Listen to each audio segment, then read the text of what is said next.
Papalitan na nga ba ng AI ang virtual assistants? Kung VA ka na ang daming tasks, consider ChatGPT as your AI buddy na pwedeng tumulong sa'yo in terms of emails, reports, social media posts.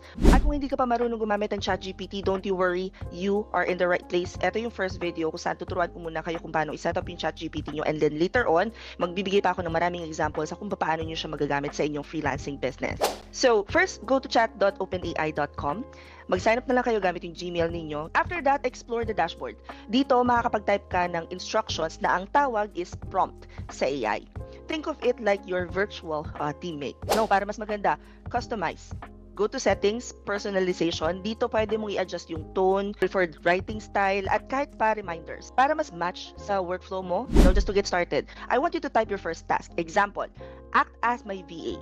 Draft a polite email to a client asking for project updates. Click send and boom! May ready to send the draft ka na. Later on, ipapakita ko pa sa inyo kung paano pang i-automate yung automated response. But I want you to first practice saving templates for recurring tasks. For example, emails, reports, checklists, lahat pwede.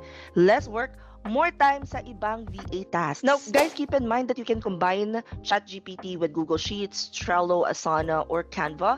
Example, if halimbawa mag-generate kayo ng leads list sa ChatGPT, tapos ipipaste nyo siya sa Sheets, time saved.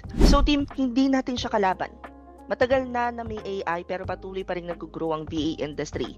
However, ang challenge nga lang is, ang talino ng AI ay nakadepende sa gumagamit. So kung ready ka na i-level up ang iyong workflow, open ChatGPT now and try your first task. Once na matry mo to, promise, hindi ka na mag-isang gagawin yung mga tasks mo manually. Kung gusto nyo ng medyo mas unique pa na paggamit ng ChatGPT, i-comment nyo na lang dyan, ChatGPT for virtual assistants. And that's it for this vlog. I will see you on the next one. Bye!